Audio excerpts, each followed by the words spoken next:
Our top stories tonight: the assassination of Charlie Kirk and how it's affecting students here on campus, Suicide Prevention Awareness Month, and all things Clemson sports. News nationally to locally, this is Clemson News Now.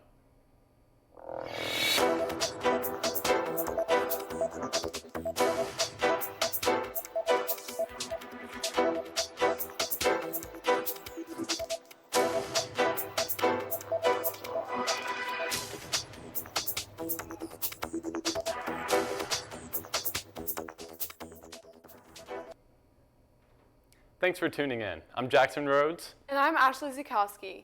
The nation is in shock this week as a right-wing activist, Charlie Kirk, was assassinated Wednesday, September 10th, while speaking at an on-campus event at Utah Valley University. Kirk was a co-founder of Turning Point USA, a conservative organization geared towards creating student leaders on high school and university campuses nationwide. Footage from the scene shows students evacuating as Kirk, having suffered a gunshot wound to the neck, was transported to emergency care. In just 33 hours, law enforcement identified the suspect as 22-year-old Tyler Robinson, who was turned in by his parents Amber and Matt Robinson. Robinson appeared in court on Tuesday and is being held in Utah County Jail without bail. He was charged with aggravated murder, felony discharge of a firearm, 2 counts of obstruction of justice, 2 counts of witness tampering, and committing a violent offense in the presence of a child. Robinson's mother offered possible insight to his motives, noting that he had recently become more politically active, expressing viewpoints against Kirk while at home and around the family. Beyond the initial shock that ensued, social media has erupted with various opinions on the implications of the incident. Left-leaning commentary has claimed disproportionate media coverage between this event and other tragedies, such as the war in Gaza and a recent school shooting in Colorado. Additionally, this commentary has also highlighted Kirk's previously expressed views on gun control. Alternatively, conservative opinions have labeled Kirk as a great loss to the country and a legendary figure, with many noting that the incident will embolden their political or religious stance. President Trump and other political allies of Kirk, including Candace Owens, have released their sorrow-filled statements concerning Kirk, with Trump ordering flags to be held at half-mast following his death. Conversations also continue to occur across the political spectrum, with many urging the nation to disregard their political opinions and political affiliations to express empathy for Kirk's loved ones.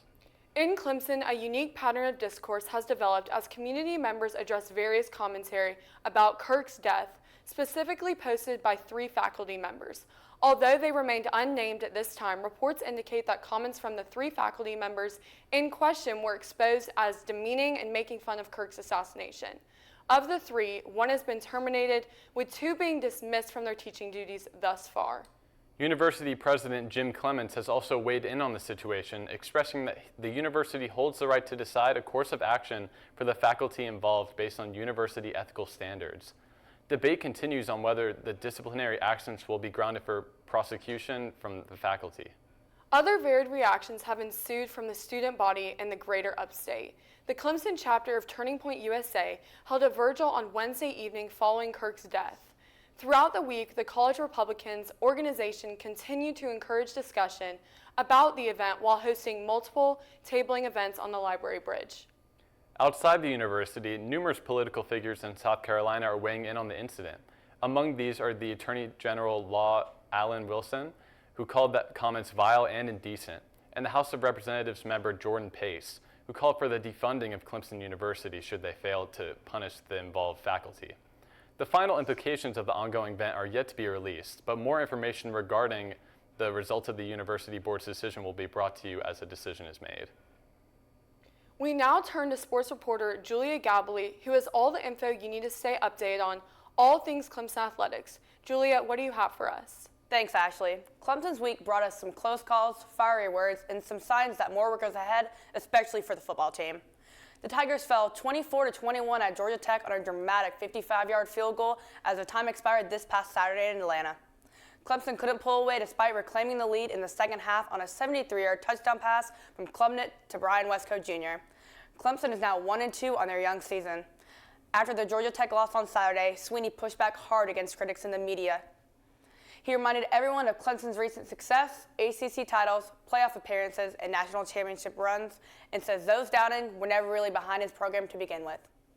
At 55, he insists Clemson is just getting started. Clemson hosts Syracuse for a high noon orange and orange clash in Memorial Stadium this Saturday. Clemson's season is far from over, but this week marks a pivotal moment in the trajectory of Clemson's season, and all eyes will be on how they answer to this test at home. Clemson volleyball remains undefeated to the open season, and they are now 9-0 for the first time since 1999, following a hard-fought 5-set victory on Saturday. They also picked up wins over USC Upstate in a 4-set earlier, beat Wofford in the Clemson-Wofford tournament. And Catherine Sandett earns her first ACC weekly honor for her setting performance this weekend. On Sunday at historic Riggs Field, Clemson women's soccer railed from a 2-0 deflict to draw against California, finishing 2-2 on Senior Day. With that result, their overall record stands at 3-1-5, with conference play just underway. On the men's side, Clemson dropped a tough match this week, falling 0-1 at home to Queens. Earlier in the week, they managed a 1-1 draw away at SMU. The Tigers are back in action this Friday for a matchup against Cal. That's all I've got for sports. Back to you. Thanks, Julia.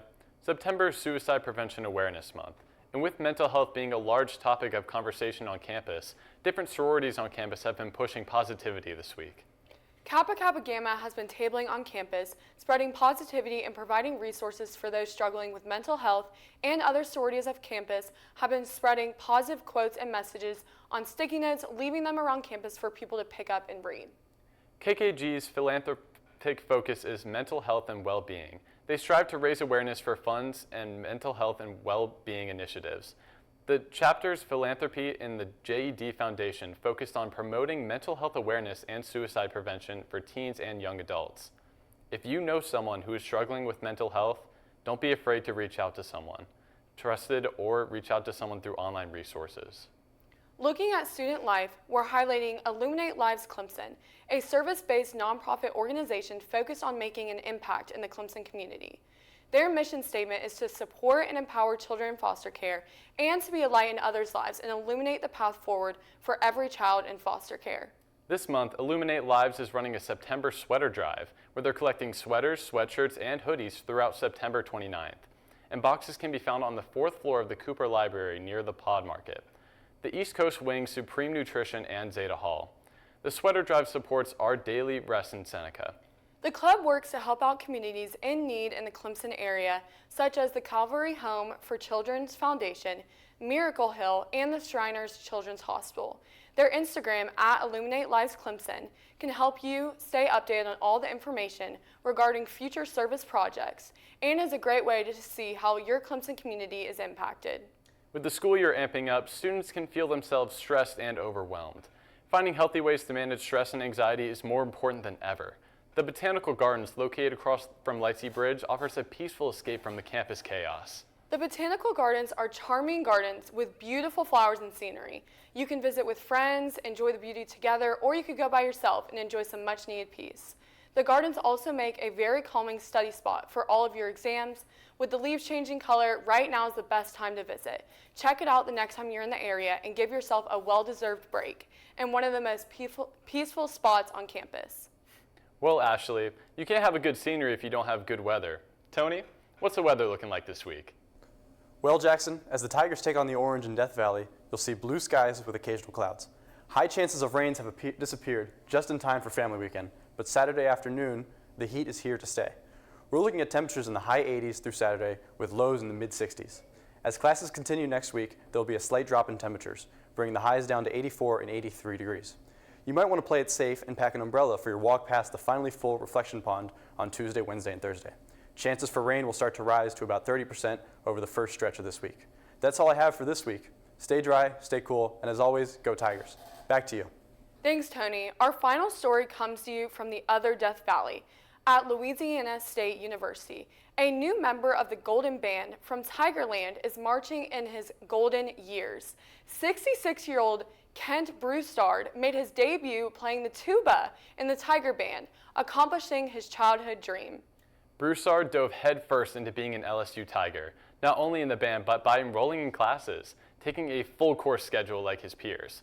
He knows he's not the ordinary student, but harps on following your dreams and making the most out of your time.